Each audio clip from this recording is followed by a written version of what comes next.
You know what I think is amazing is how the Christian religion is so dishonest. You know, they have to Christianize everything.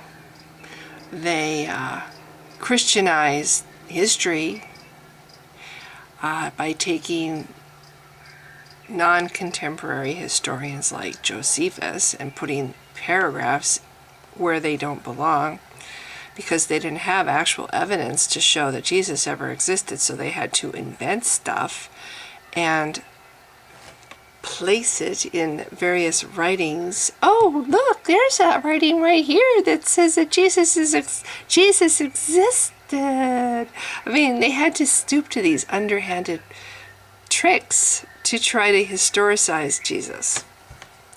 This is supposed to be a religion that stands for things like honesty and the truth. And yet, what do?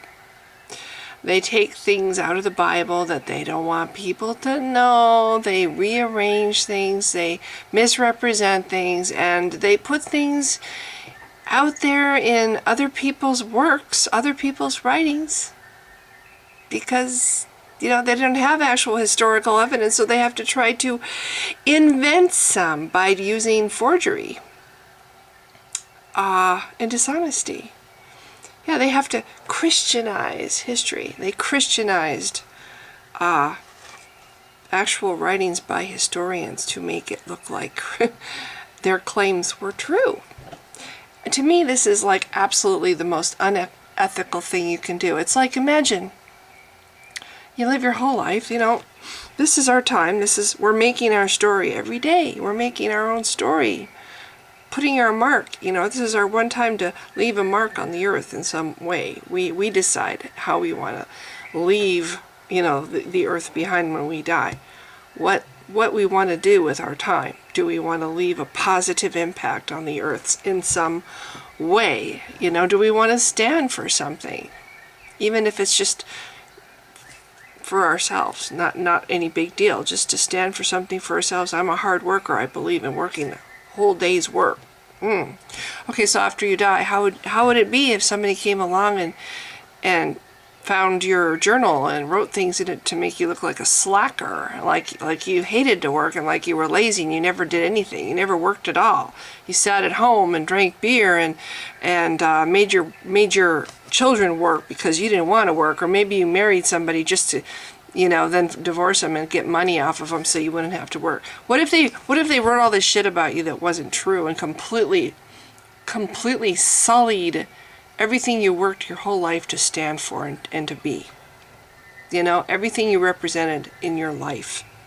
They completely unraveled it. They completely tainted it and changed it and made you basically into another whole person. Like you yourself never even existed, as far as anybody who, you know, comes after you is you know, concerned. You never existed at all because they completely reinvented you. That's what Christianity has done to people in history, and they've done that to the founding fathers of America. They've made people in America believe that the founding fathers were Christians. They've like, is nothing sacred? Somebody's life story. They're going to reinvent the founding fathers. It's like the real men themselves who had a dream and basically set out to make this country. Shouldn't their history and their stories actually matter to us? You know, isn't that precious to us that we want to preserve who these men were that started our nation and what their dream was that started this nation? Why do we want Christians to come along and put glitter all over it and make it look like their little whatever? I'm sorry, but it's not just the history of our nation that's been changed, but it's actual people's lives, people who wanted to stand for something, people who worked their whole life to stand for something, and this religion has come along, cult, has come along and reinvented these men. Oh no, they were Christians. Our nation was founded by good Christian men, and I'm sorry, but these men, a lot of them had absolute contempt for Christianity. So I thought I would read a few quotes. If I could conceive that the general government might ever be so administered as to render the liberty of conscience insecure, I beg you will be persuaded that no one would be more zealous than myself to establish effectual barriers against the horrors of spiritual tyranny and every species of religious persecution. Founding Father George Washington, letter to the United Baptist Chamber of Virginia, May 9, 1789.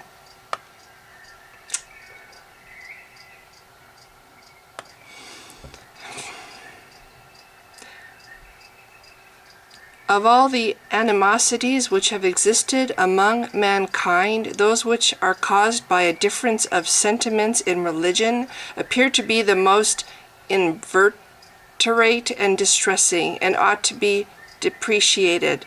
I was in hopes that the enlightened and liberal policy which has marked the present age would at least have reconciled Christians of every denomination so far that we should never again see the religious disputes carried to such a pitch as to endanger the peace of society. George Washington, letter to Edward Newenham, October 1792. We have abundant reason to rejoice that in this land the light of truth and reason have triumphed over the power of bigotry and superstition. In this enlightened age and in this land of equal liberty, it is our boast that a man's religious tenets will not forfeit the protection of the laws, nor deprive him of the right of attaining and holding the highest offices that are known in the United States. George Washington, January 27, 1793.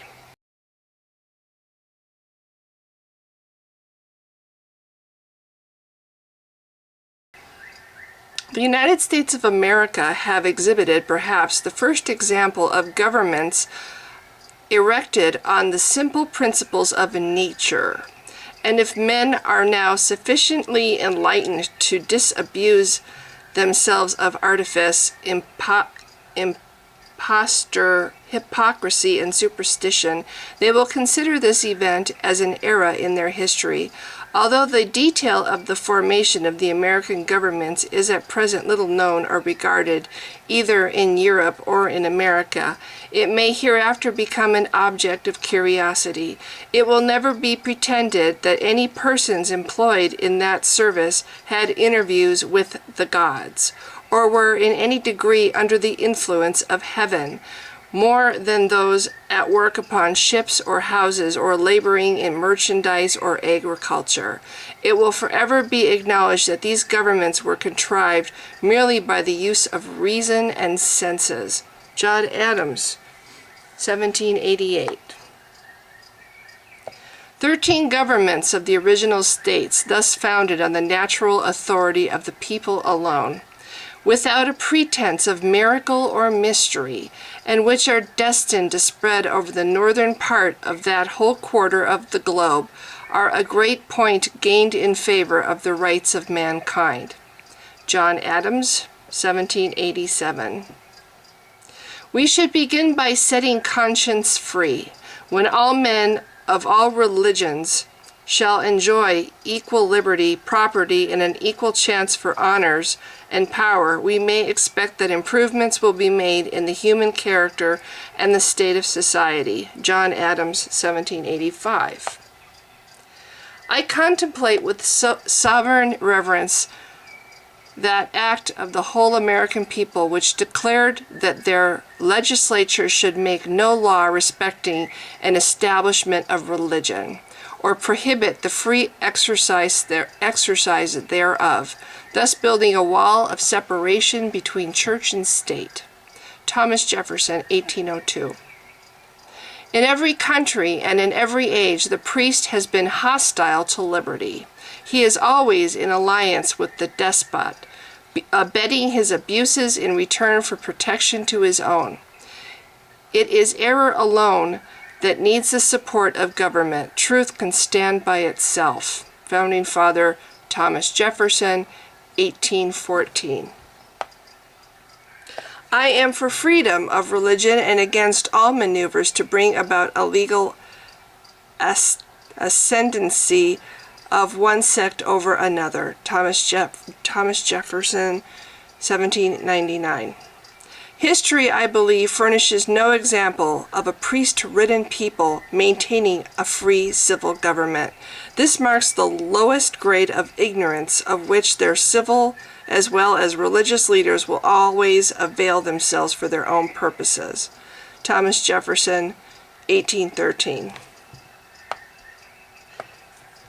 Because religious belief or non-belief is such an important part of every person's life, freedom of religion affects every individual.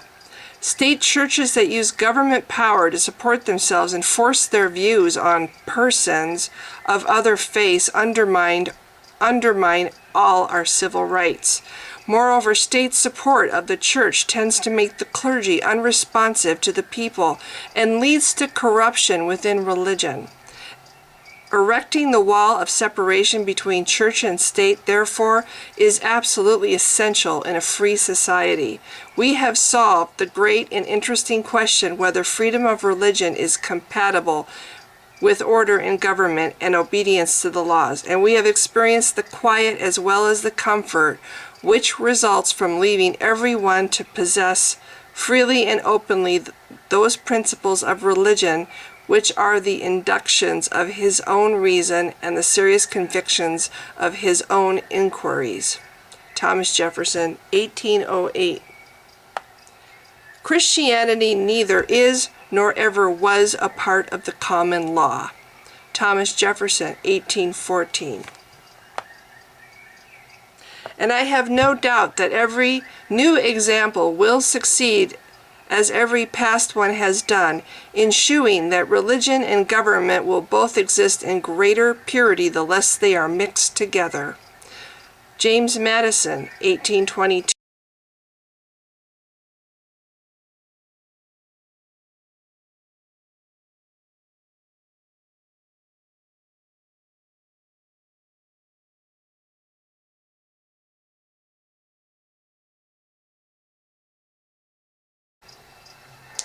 Okay, I believe this quote is by James Madison. Religious bondage shackles and debilitates the mind and unfits it for every noble enterprise.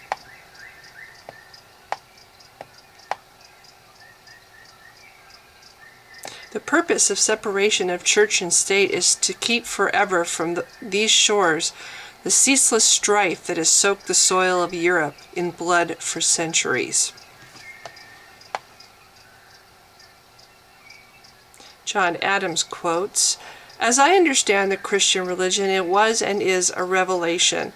But how has it happened that millions of fables, tales, legends have been blended with both Jewish and Christian revelation that have made them the most bloody religion that ever existed?" Another one by John Adams. "I almost shudder at the thought of alluding to the most fatal example of the abuses of grief which the history of mankind has preserved, the cross. Consider what calamities that engine of grief has produced."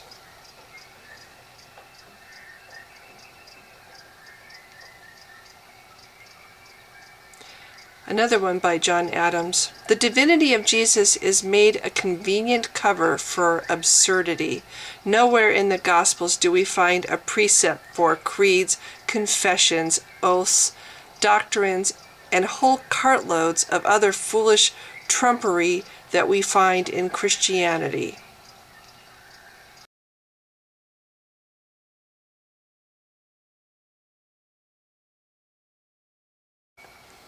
The government of the United States of America is not in any sense founded on the Christian religion. 1797 Treaty of Tripoli signed by founding father John Adams.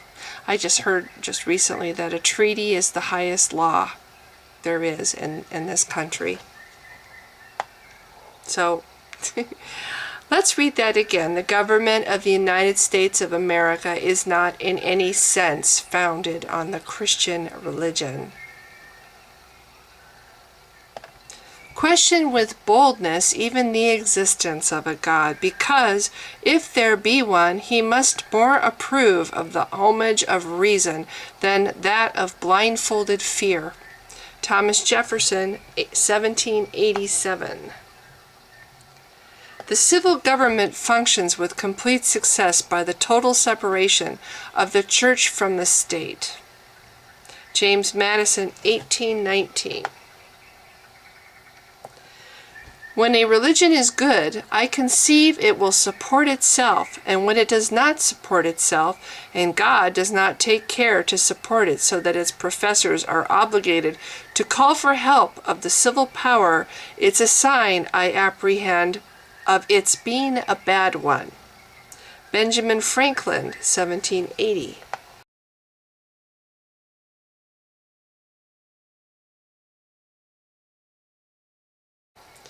Another one by John Adams.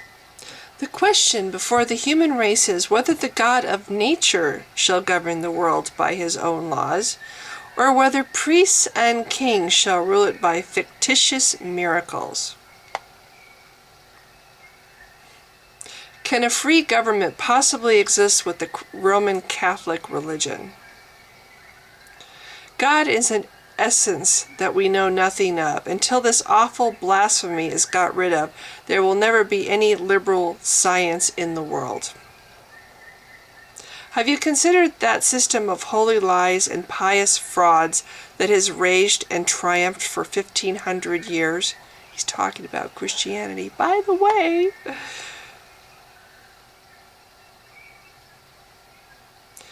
And lastly, this would be the best of all possible worlds if there were no religion in it.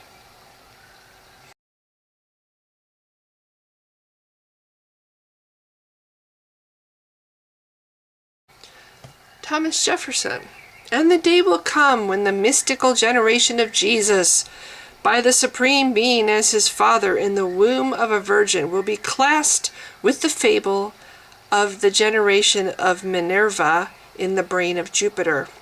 But we may hope that the dawn of reason and freedom of thought in these United States will do away with all this artificial scaffolding and restore to us the primitive and genuine doctrines of this, the most venerated reformer of human errors.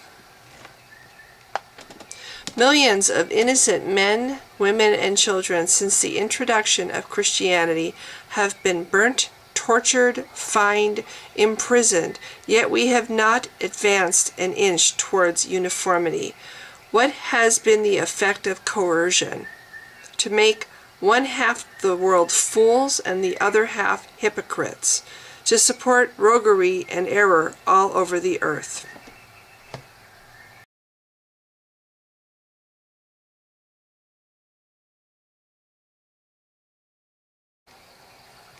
Thomas Paine.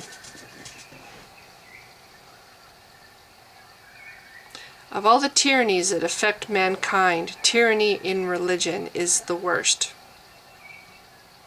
Wherever we read the obscene stories, the voluptuous debaucheries, the cruel and torturous executions, the unrelenting vindictiveness with which more than half of the Bible is filled, it would be more consistent that we call it the word of a demon than the word of God. It is a history of wickedness that has served to corrupt and brutalize mankind. What is it the New Testament teaches us? To believe that the Almighty committed debauchery with a woman engaged to be married, and the belief of this debauchery is called faith.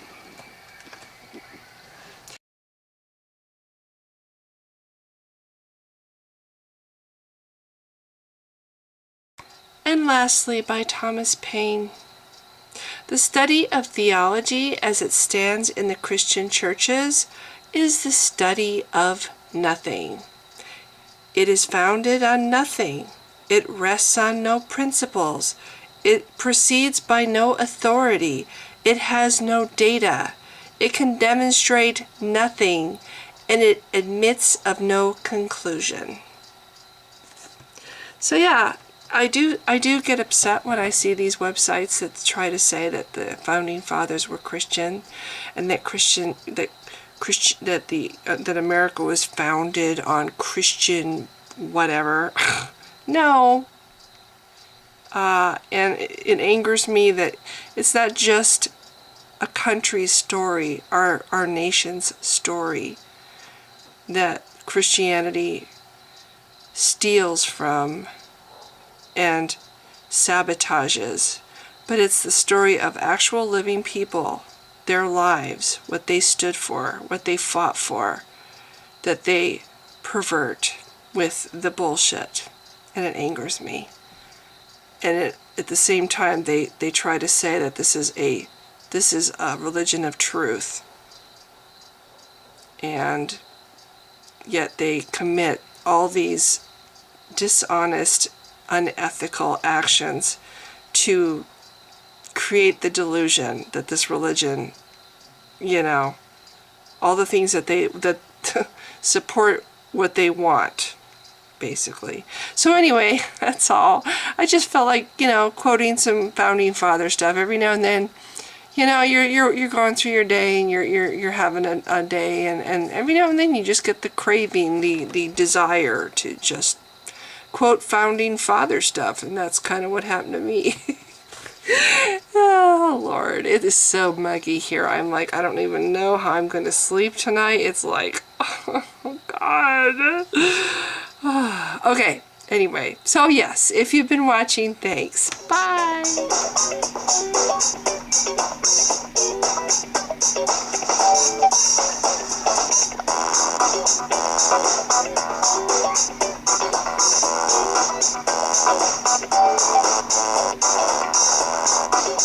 Thank you.